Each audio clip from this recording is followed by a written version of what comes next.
Hello, and welcome to As the CMMC Churns. I'm Matt Titcomb, the CEO of Peak InfoSec, an authorized CMMC third-party assessment organization. I'm also a CMMC certified assessor, certified professional, and a CMMC curriculum developer. Today's episode of As the CMMC Churns is Tips About FIPS, Part 2. Now, if you haven't seen Part 1, please go back and watch Part 1. There's a lot we covered in Part 1 that you're going to want to understand before we get to Part 2. Now, Part 2, today we're primarily talking about data in transit. Part 1 covered data at rest. Now, likewise, there's a lot of opportunities for different variations and tons of ways you can do this. We're going to primarily just kind of cover the standard ones that we run across. And so we're not going to try and cover everything. If we haven't covered everything, let me know. We can talk about it and we can help you to figure it out. So let's just talk about the basics of FIPS-validated encryption for data in transit. You're going to start to see a pretty big pattern start to show up here as we walk through these on the later slides. So in general, when you're talking data in transit, you've got a requester, the laptop, that remote user, whatever, and you've got the encryptor wherever that information is being stored or whatever's protecting it and that encryption point in that path. Now, both ends have to be FIPS capable. If one of these is not FIPS capable, everything falls apart. Both have to be in FIPS mode. And everything has to be using the encryption. Now, an analogy here for you to think about, this is like a lock. Your capable part is the lock itself. It's in FIPS mode, means it's configured properly for both ends. You know, you've closed the lock, you've pulled the key out, you've secured the key. And now, once you've done that on both ends, and they're configured to be using the right encryption algorithm, you're now properly doing data in transit.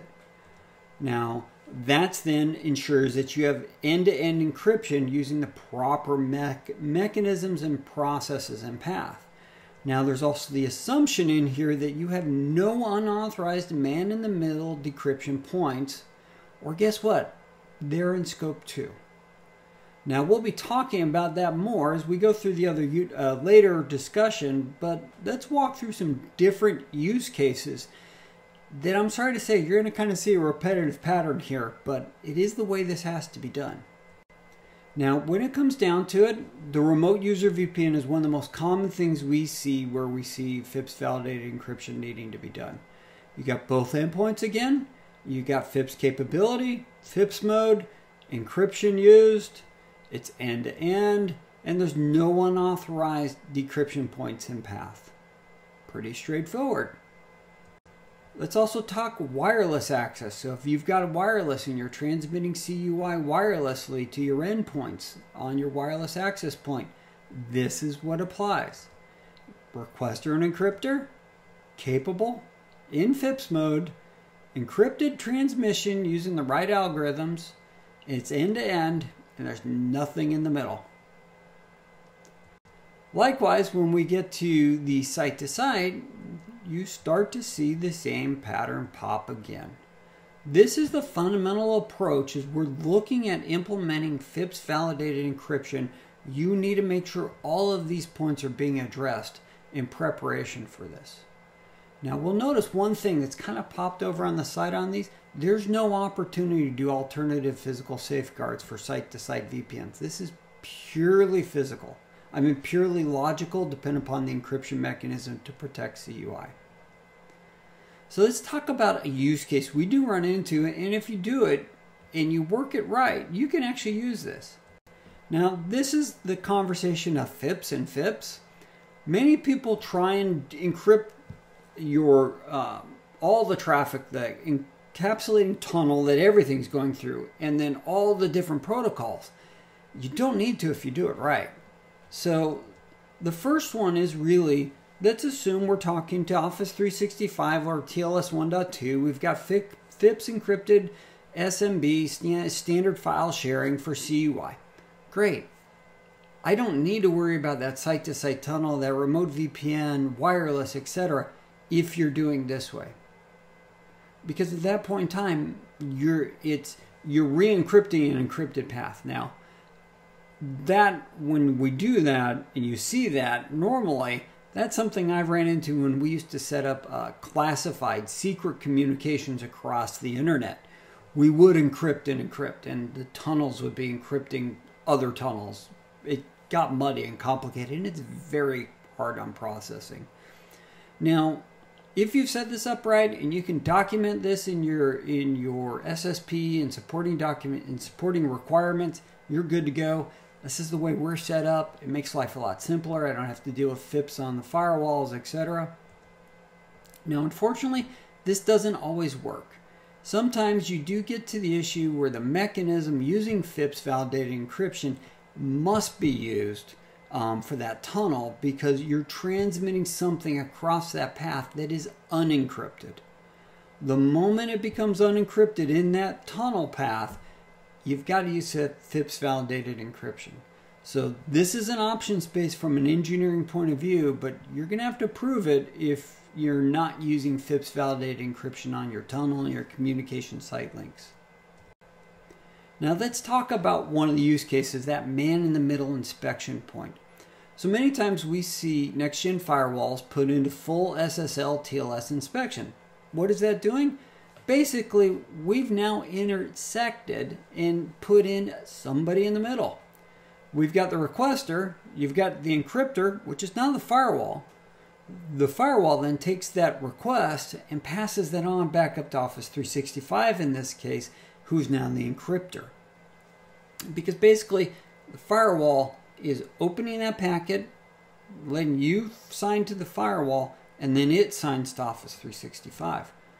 All three endpoints now have to be in FIPS mode, FIPS capable, and end-to-end encryption must be used. Now, encryption from the requester to the firewall, firewall to Office 365 in this case. Now, again, we need encryption, and we also then have no other unauthorized man-in-the-middle decryption points.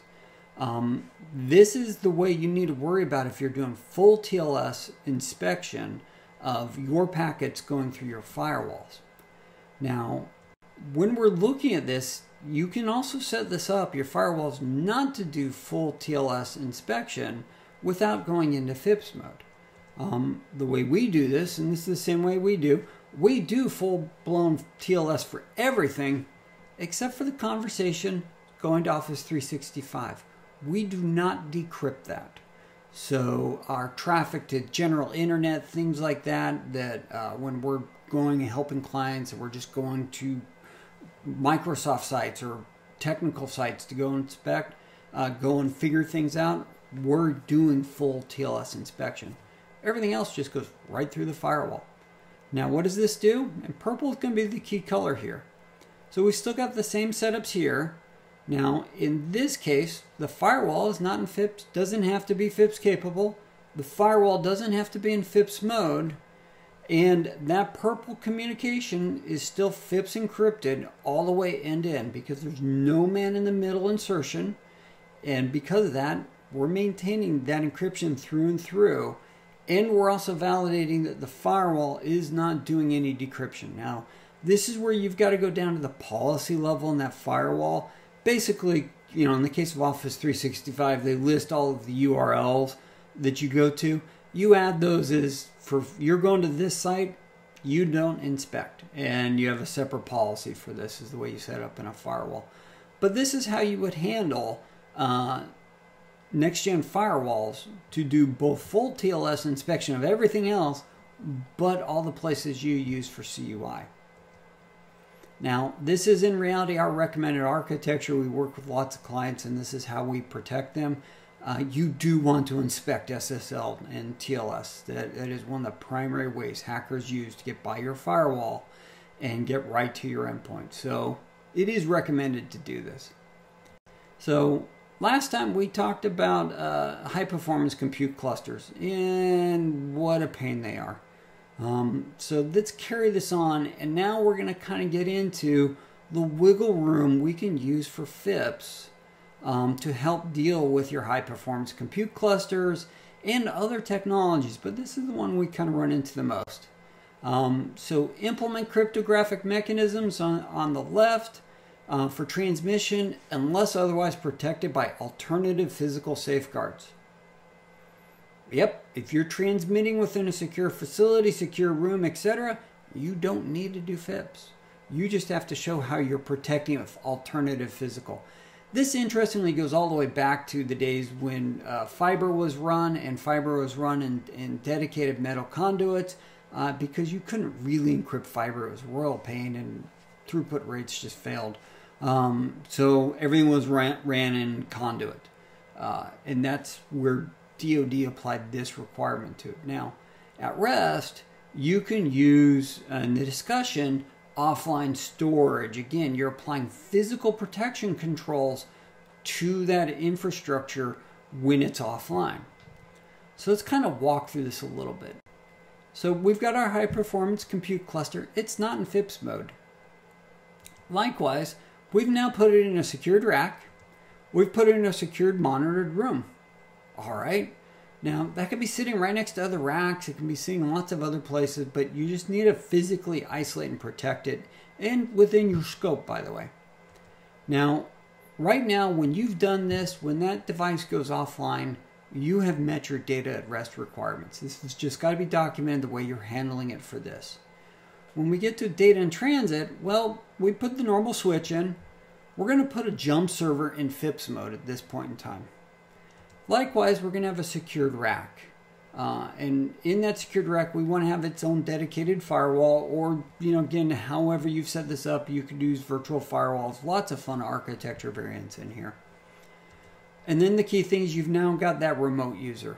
Well, that remote user, when they're first connecting in, they're going to enable a FIPS-enabled RDP to the jump host. Pretty straightforward and easy to do with any Windows server. If this was SSH, same thing. You've just got to have that jump host in FIPS mode. From there, we're going to have this little file server sitting out here that's also in FIPS mode. So all the communications that are going in between these points are encrypted and protected. Now, once that user's in that jump server, I need to pull this job file to do the compute cluster. That gets pulled from the file server into that jump host. From the jump host, you now push it down into the HPC compute cluster. Yeah, I know, this is not easier. It's additional steps. It's a pain. This is how you get around trying to put your entire compute cluster into FIPS mode and probably not have it function. Now, you will then push the files to the cluster. The cluster does its job.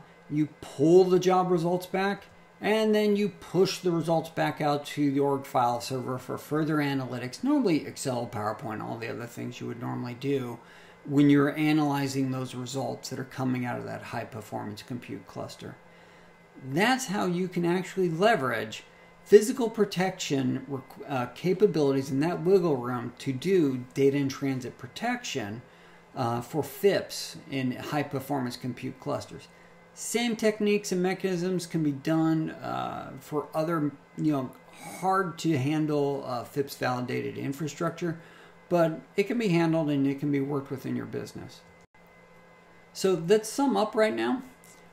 If you're protecting digital CUI, FIPS-validated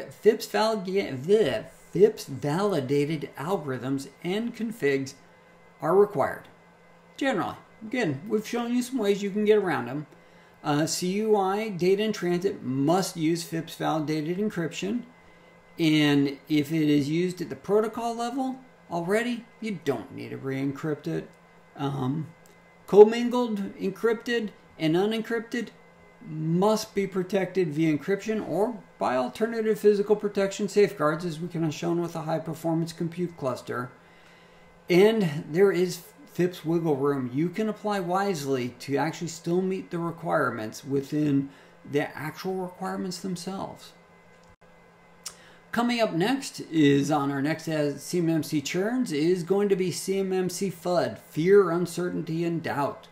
There's a lot of it going on right now, so we're going to help to notch down some of the stress and some of the marketing that's going on that's causing people to panic. Again, I'm Matt Titcomb with Peak InfoSec. Thanks for joining us, and we'll see you next time.